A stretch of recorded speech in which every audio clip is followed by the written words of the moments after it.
pirmininkaujant ir gerbama pranešėja. Sakykit, ar jūs pritartumėt ir kaip jūs galvotumėt, Lietuvos politiką ir viešąją erdvę neretai formuoja ne tik politikai, kurie priima sprendimus, bet ją formuoja taip pat ir kiti viešieji asmenys.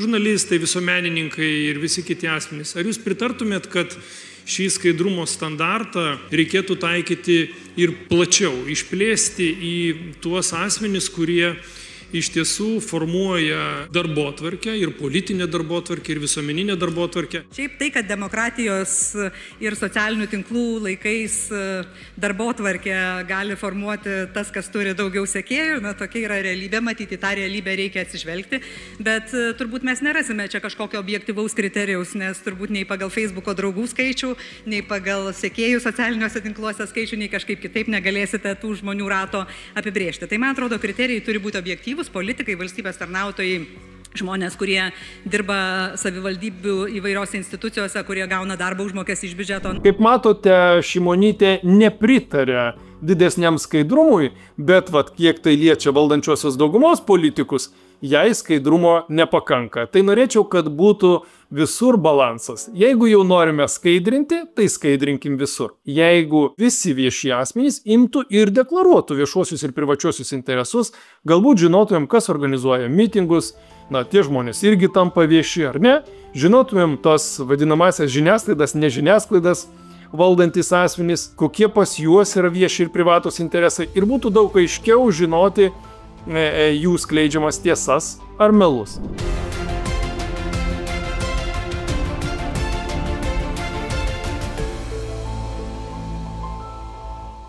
Labą dieną. Praeitos savaitės apžvalga iš tiesų turėtų būti įdomi, nes buvo patvirtinta naujoji Lietuvos Respublikos vyriausybė. Seimas tiesa netvirtina pačios vyriausybės, bet tvirtina vyriausybės programą. Taip pat buvo keletas ir įdomesnių įstatymų, taip pat kitokių įvykių Seime, aptartų žiniasklaidos ir kai kurie iš jų nebuvo parodyta jiems pakankamai dėmesio. Netrukus apie tai pasistengsiu trumpai, aiškiai ir greitai, kaip ir kiekvieną savaitę.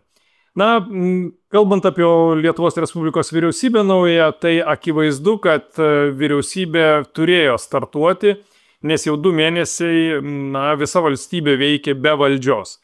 Ir iš tiesų tas dėlsimas, stumdymasis toks interesų paieškos, jos gerokai užtruko ir sunku patikėti, kad galima valdyti efektyviai 2 mėnesius per metus neturint vadovybės. Bet nepaisant to, kad reikėjo ir kuo greičiau patvirtinti vyriausybę, visgi pati vyriausybė buvo formuojama mano vertinimu pernelyg nedrąsiai. Toks įspūdis, kad lyg kažko bijant. Suformuota dauguma didžiulė, virš 80 Seimo narių, tačiau vyriausybės formavime tai neatsispindėjo. Tarkim, kitos vyriausybės arba kitos daugumos konservatoriai valdydavo su kur kas mažesne dauguma, kiek daugiau negu 70, čia virš 80 Seimo narių.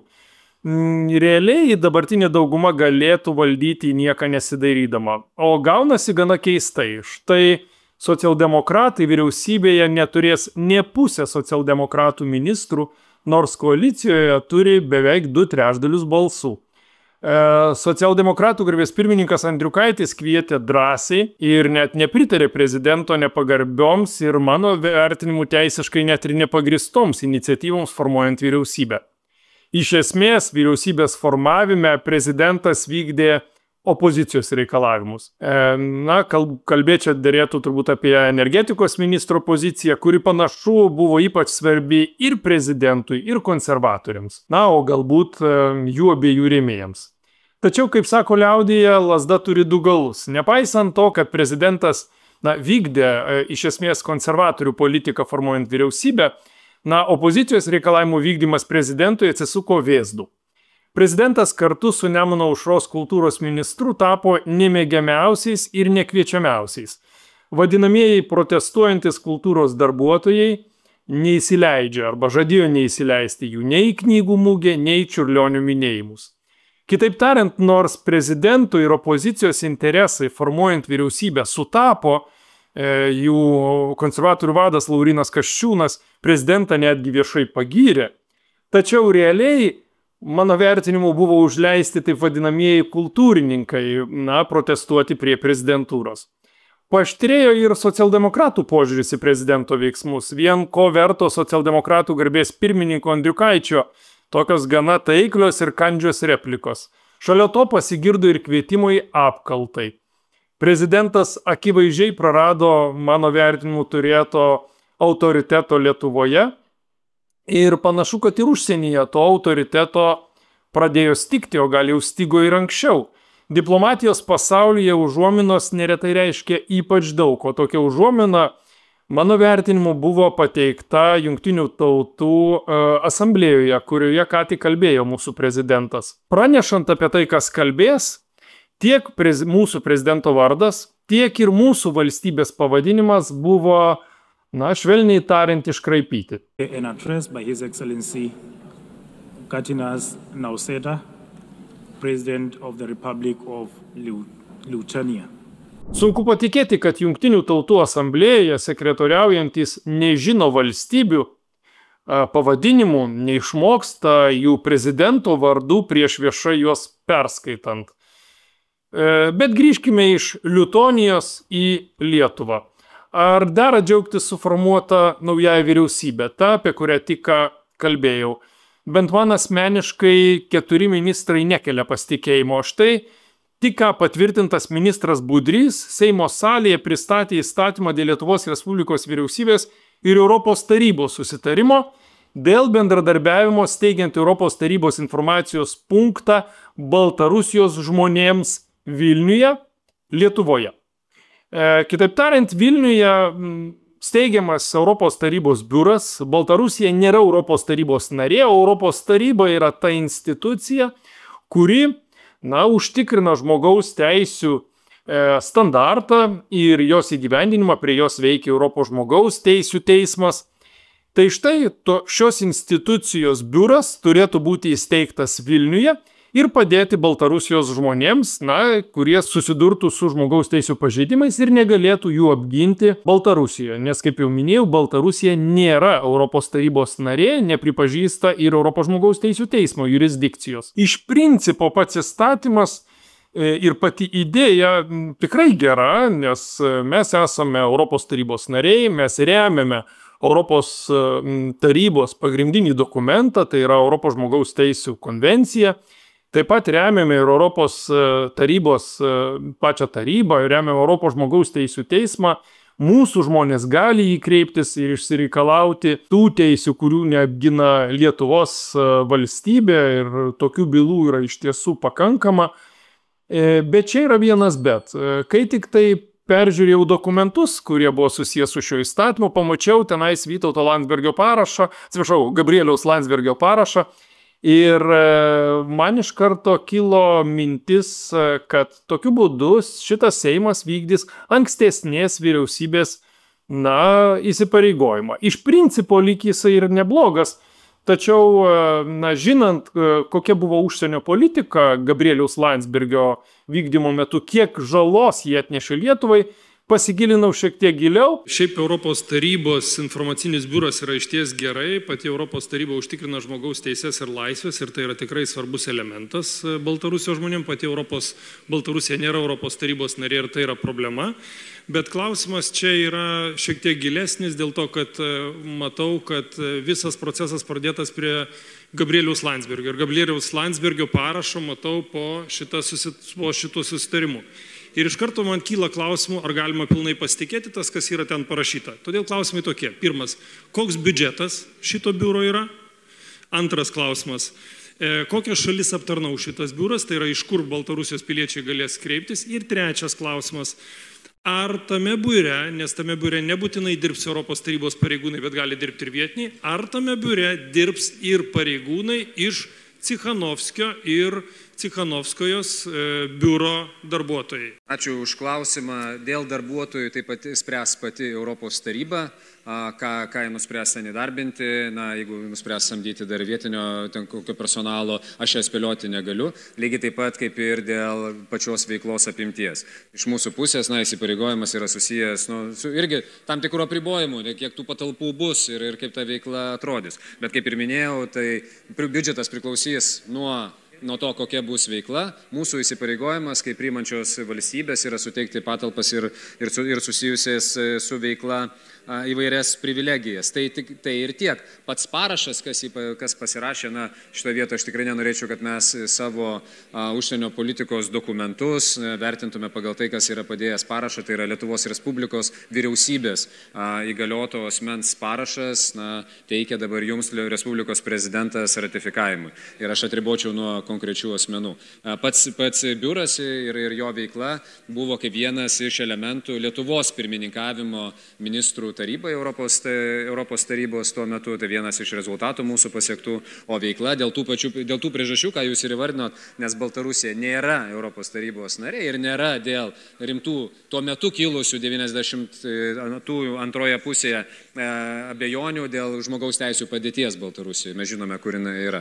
Ir mes turėtume užsimti sklaidą tų vertybių, tų pagrindų, pamatų, kurios ir Europos taryba vienyje ir Lietuvoje. Taigi, kaip matote, klausiau konkrečių klausimų, tačiau nei vieną klausimą negavau aiškaus atsakymo. Ir ne aš vienas negavau atsakymų. Klausiančių, panašiai kaip aš, buvo dar ir daugiau, o visi atsakymai buvo panašus. Beje, kas mane nustebino, kad visas Seimas klausėsi ir niekam nekilo abejonių dėl to, kad atsakymų ministras nepateikia. Tokie atsakymai jau šio ministro yra įprasti. Ar galvojate, kad buvo kokia nors reakcija iš Seimo narių ar iš viso Seimo už tokią nepagarbą Seimo nariam ir visam Seimui? Kai yra keliami klausimai įstatymo pristatymo stadijoje, tuo metu, kai būtent yra keliami klausimai ir tas asmo, kuris teikia įstatymą, privalo atsakyti ir paaiškinti, ką reiškia vienas ar kitas dalykas, tai jokios reakcijos iš Seimo narių ir iš viso Seimo nebuvo, tiesiog įstatymui po pateikimo buvo pritarta. Tai štai tokiem ministram, pasitikėti vyriausybę, kai tokie ministrai ateina į vyriausybę ir kai visas Seimas neįsiklauso į ministro atsakymus ir net, jam nereikia tiesiog tokių atsakymų, tai kyla iš tiesų abejonės ir pačios būsimosios vyriausybės veikla. Šalia ministro Budrio vyriausybėje lieka krašto apsaugos ministrė Šakalienė, iki šiol besislepianti nuo Seimo narių ir vengianti paaiškinimų tiek dėl krašto apsaugos ministerijos pirkimų, tiek dėl paslėpto krašto apsaugos ministerijos audito, tiek ir dėl, pamenate, viešųjų ryšių specialisto Laurinavičiaus tokio, jį turbūt būtų drąsu pavadinti viešųjų ryšių specialistu, greičiau propagandistu. Tai to Laurinavičiaus nemokamo skrydžio Spartan iš Austrijos. Irgi jokių atsakymų kol kas nėra iš ponios Šakalienės. Šalia viso to vyriausybė bus ir energetikos ministras. Mes galim vertinti jį kaip gerą specialistą, bet šis asmuo darys viską, kad energetikos sistema ir toliau liktų finansinėme rūke. Tai buvo akivaizdu iš prezidento pozicijos, iš konservatorių pozicijos, ginant jį ministro poste.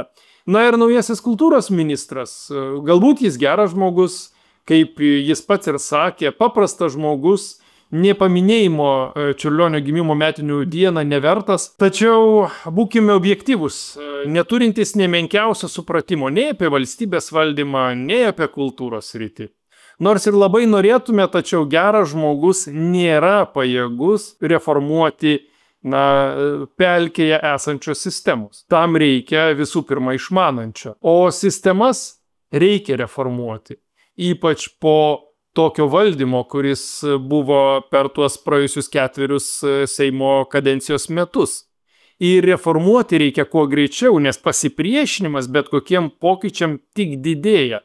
Kaip geometrinė progresija. Matėt, pradžioje buvo tik tai triukšmas žiniasklaidoje toje vadinamoje, Tapinas prabilo, LRT ir kiti.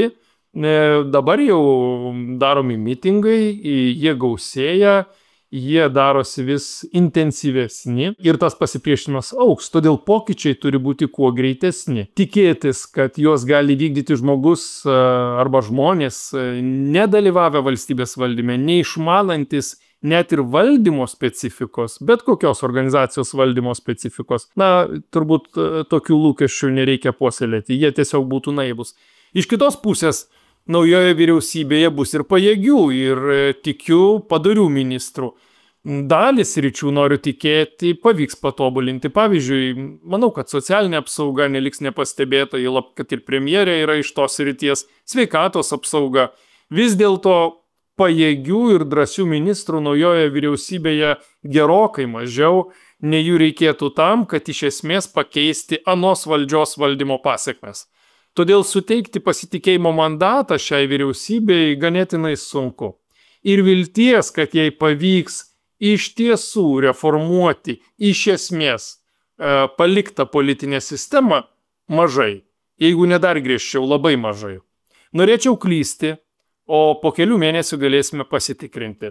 Palikime dabar taip, kaip yra ir pažiūrėkime, kas dar Seime vyko. Žiniasklaidoje buvo nušviestas pakankamai turbūt ir triukšmingai įvykiai apie baudžiamojo kodekso pataisas, 228 straipsnis ypatingai, tie vadinamosios čekučių bylos. Mačiau ir socialinėje erdvėje, Facebook'e, plintančias melagienas apie šį įstatymo projektą, jau nebe projekto, jau priimta įstatymą, tiesa dar prezidento nepasirašyta.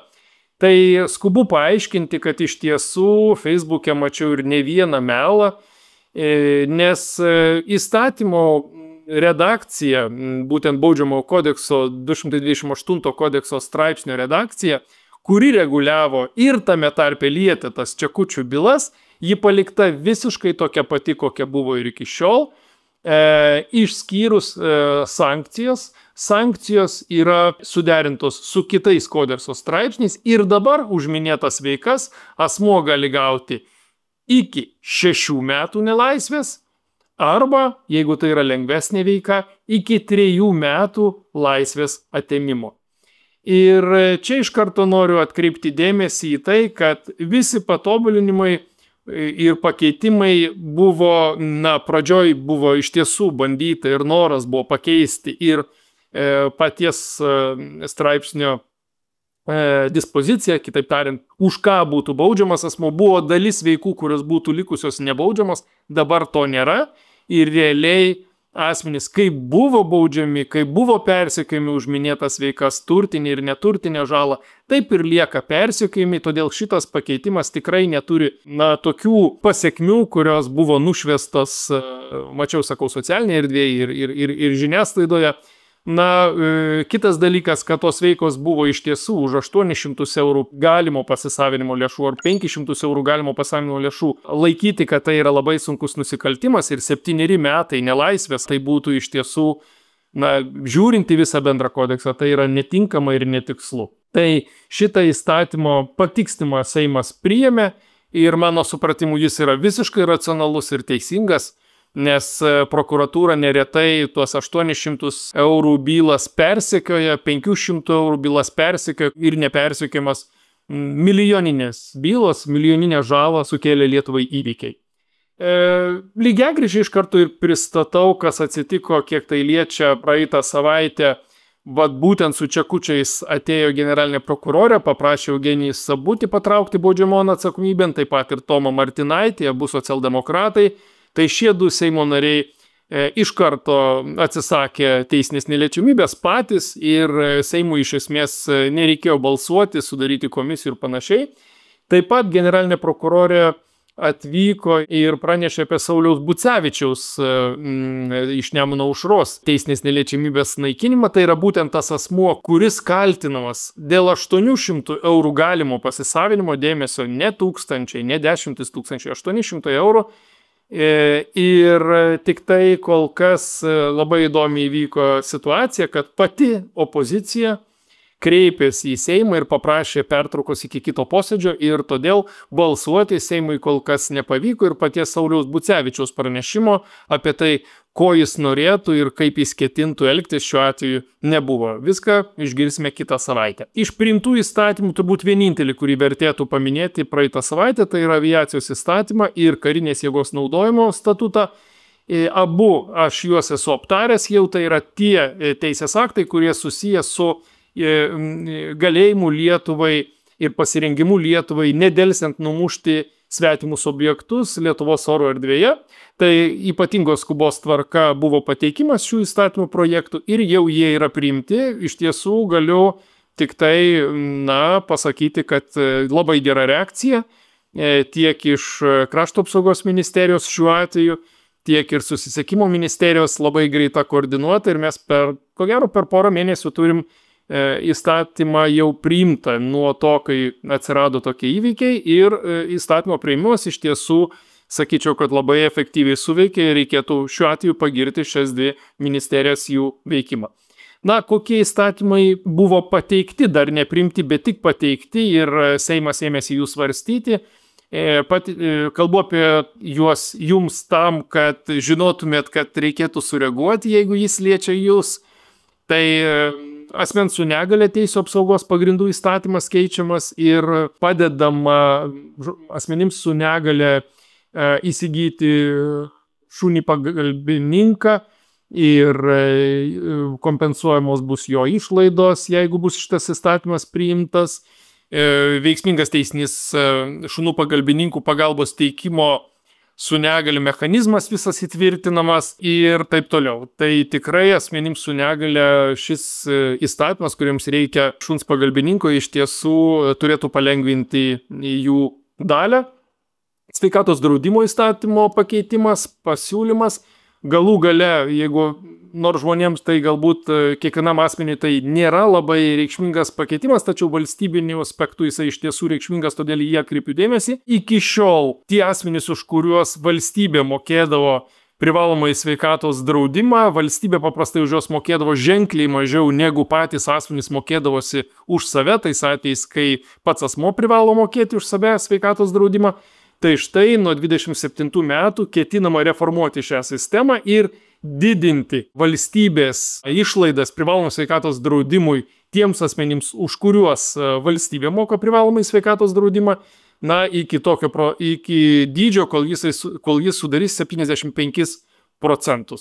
Tai iš tiesų tinkamas pakeitimas, bet jis galbūt reikšmingesnis yra įstaigoms, kurios teikia paslaugas, taip pat ir valstybinių biudžetų paskirstimo aspektų reikšmingas. Ir galbūt dar vienas toks įstatymas, kuris yra įdomus ir reikšmingas aptarti, kuris buvo pristatytas pozicijos Seimo narių, tai yra išmokų vaikams įstatymas ir jis pakeistas tuo, kad vaiko priežiūros kompensacinė išmoka bus skiriama arba ketinama, kad būtų skiriama ir tuo atveju, kai vienas iš vaiko tėvų mokosi nuolatinės formos studijuoja, kitaip tariant. Iki šiol tiems asmenims, jeigu šeimoje, kuriuose vienas iš tėvų studijavo, jos būdavo diskriminuojamos ir išmoką tas tėvelis gauti negalėjo, tik tai tais atvejais, kai abu tėveliai dirbdavo. Tai štai tokia diskriminacija ketinama panaikinti. Tikrai geras pakeitimas. Ir dar vienas įstatymų paketas, apie kuriuos trumpai taip pat norėjau aptarti, tai yra šią savaitę buvo opozicijos darbotvarkė. Opozicijoje, kaip žinote, yra likusios 3 frakcijos, tai yra konservatoriai, liberalai ir vardan Lietuvos frakcija. Ir galbūt nustebinsiu kai ką, bet iš tiesų buvo net keletas įstatymų, kurie buvo mano supratimu tinkami ir vieną net iš jų Seimo dauguma prabalsavo už.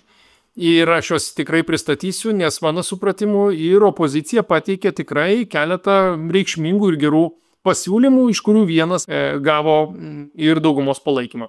Tai užsieniečių teisinės padėties įstatymas ir jo pakeitimais buvo norima galų gale, kad užsieniečiai mokytųsi lietuvių kalbos. Iš tiesų, vilniečiai ypatingai jaučiame tą aspektą, kai lietuviškai susikalbėti Vilniuje darosi vis sunkiau. Tai štai šitas įstatymas gerokai pakeltų reikalavimus atvykusiems asmenims išmokti lietuvių kalbą, nes kitaip jie ir netektų galimybės čionais ir nuolat gyventi arba net ir laikinai gyventi. Štai ką klausiau Seimo posėdžių salėje. Pasinaudoju progą, kadangi niekas nepasižymėjo prieš, tai norėjau pasižymėdamas prieš pasakyti, kad balsuoti reikia už. Ir tik tai vieną dalyką, kodėl kalbu, tam, kad norėjau atkreipti dėmesį vieną. Žiūrėkit, patikrinau su ES atitiktimi, kiek suspėjau greituoju būdu, tikrai šaunuoliai, gerai kokybiškai parengtas jau projektas. Iš karto nesimato kažkokių netitikimų, atitinka ES teisę ir Lietuvos interesus. Bet yra vienas aspektas dėl studijų. Užsieniečiam draudžiama, reiškia, dirbti iki 20 valandų, kurie studijuoja, bet išimtis padaryta magistrams, magistro studijoms. Ir tada kyla klausimas, kodėl mes darom išimti magistrams, bakalaurams, sakom, 20 valandų, o magistrams paliekam, reiškia, visus 40, o gal ir daugiau. Tiesiog čia pamastymui, kai jau bus komitetuose. Ačiū. Taip pat opozicijos darbotvarkėje buvo pristatytas viešų ir privačių interesų derinimo įstatymas. Iš tiesų pati logika visiškai nebloga. Juo buvo siekiama nustatyti imperatyvę pareigą nurodyti turimus ryšius su fiziniais ar juridiniais asmenimis. Iki šiol viešų ir privačių interesų derinimo įstatymo pagrindu reikia deklaruoti tik tuos interesus, tame tarp ir man, pavyzdžiui, aš esu Seimo narys, aš turiu deklaruoti viešuosius ir privačiuosius interesus tik tuos, kuriuos pats manau, kad reikėtų deklaruoti.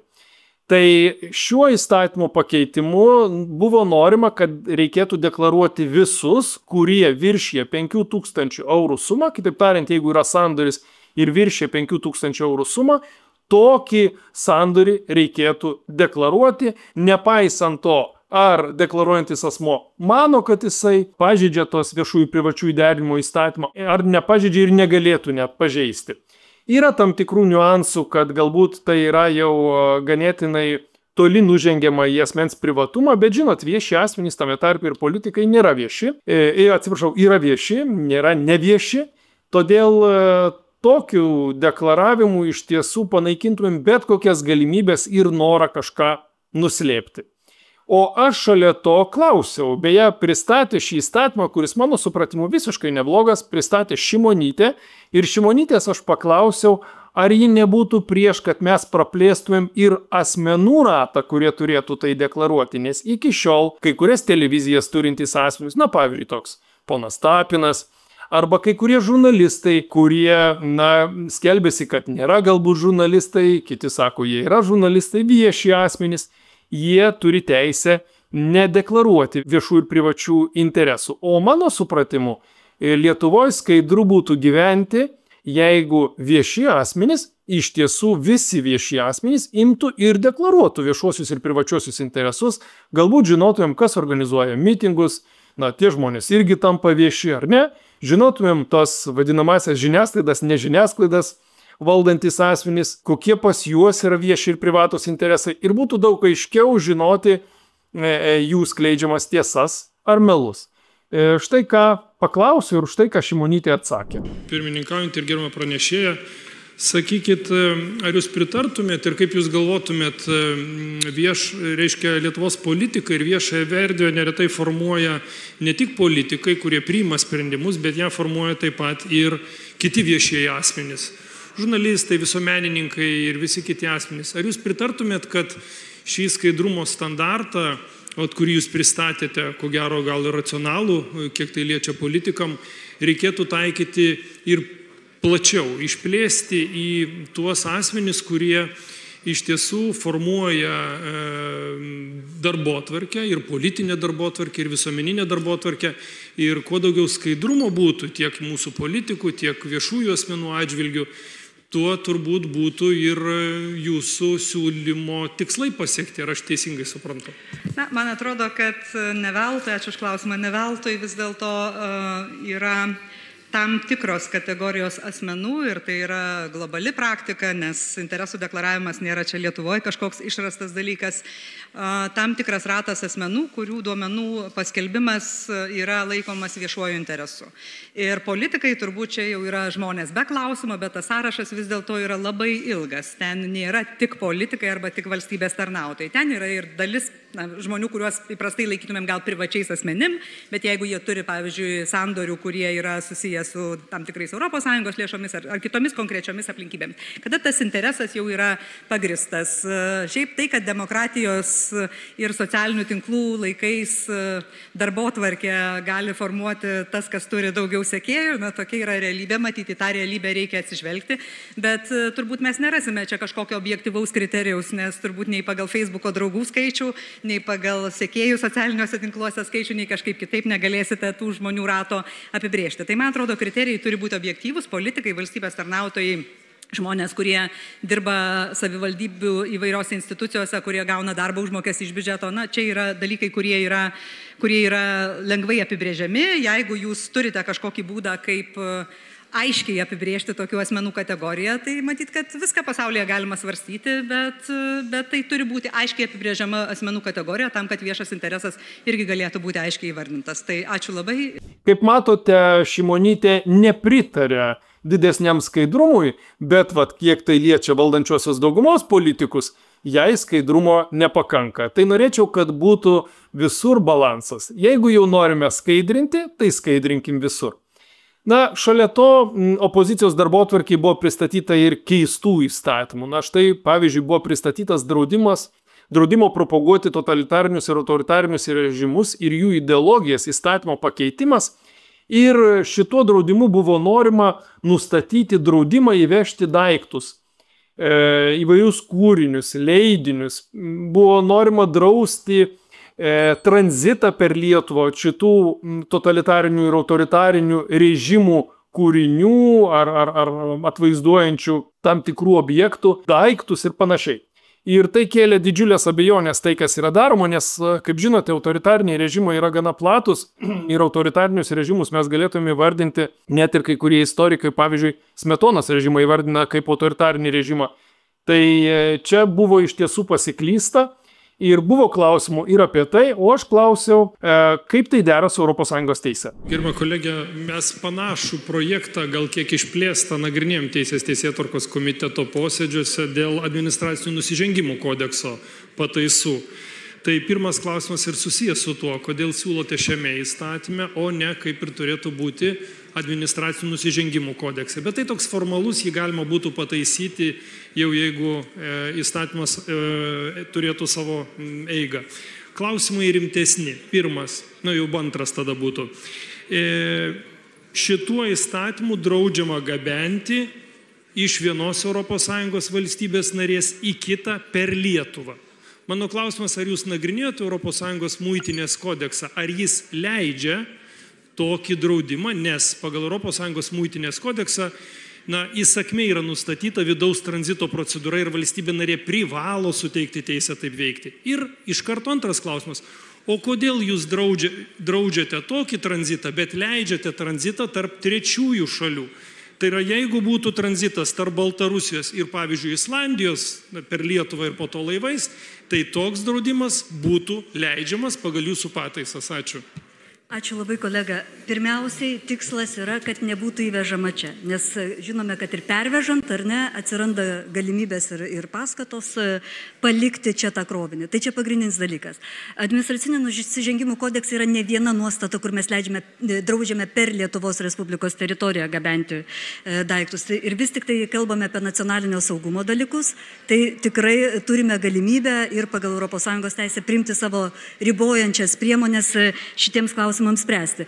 Galėsime padiskutuoti, galbūt svarstant ir apie tai, kaip galėtume aiškiau apibrėžti galbūt dalykus, kuriuos jūs keliate. O kalbant apie dėl ANK, tai būtent praeitas svarstymas TTK, kuriame ir svarstymė, Teisės departamentas ir buvo pateikęs išvadą, kad čia nepakanka tik ANK, nes būtent ir pats įstatymas nenumato įvežimo draudimo. Būtent pagrindinėme tame įstatyme dėl draudimo propaguoti režimus ir reikalinga buvo nuostata, kad propaguoti neleidžiam, bet įvežti neribojam. Tai va būtent abiejuose, tiek šiame įstatyme, tiek administracinių nusižengimų kodekse ir reikėjo daryti pataisas, tai abu ir yra. Ir įstatymas, ir administracinių nusižengimų kodeksas pataisos yra jiems abiems ir teikiamas. Na ir paskutinis įstatymas, kuris buvo pateiktas opozicinėje darbotvarkėje, beje, taip apibendrinsiu, Šimonytės įstatymas viešų ir privačių interesų derimo nepraėjo. Draudimas propaguoti totalitarinius autoritarianius režimus irgi nepraėjo, jiems nebuvo pritarta. Ir dabar mano minimam vyriausybės įstatymui irgi nebuvo pritarta, o gaila, o reikėjo pritarti. Buvo pasiūlyta galimybė šalia ministrų Seimo frakcijoms pasikviesti ir premjerą arba premjero atstovą. Nuolat opozicijos frakcijos siūlo teisę pasikviesti premjerą ar jo atstovą pokalbėms, kaip ir ministrus. Ministrų šiuo metu tai yra galima, o premjerą ne. Ir nuolat, kaip bebūtų keista, nuolat niekada pozicija tokių dalykų nepraleidžia. Tai taip įvyko ir šį kartą. Na, kai pasikeis vėl balansas ir vėl socialdemokratai ir kažkada socialdemokratai ir kiti taps opozicija, tai tuomet spėju, kad tą patį įstatymą pateiks jie ir tada jau konservatorių liberalai šito įstatymo nepraleis. Taip atsitiko ir šį kartą. Tai tiek naujienų iš Seimo praeitos savaitės ir susitiksime kitą savaitę. Ačiū Jums visiems. Iki pasimatymo.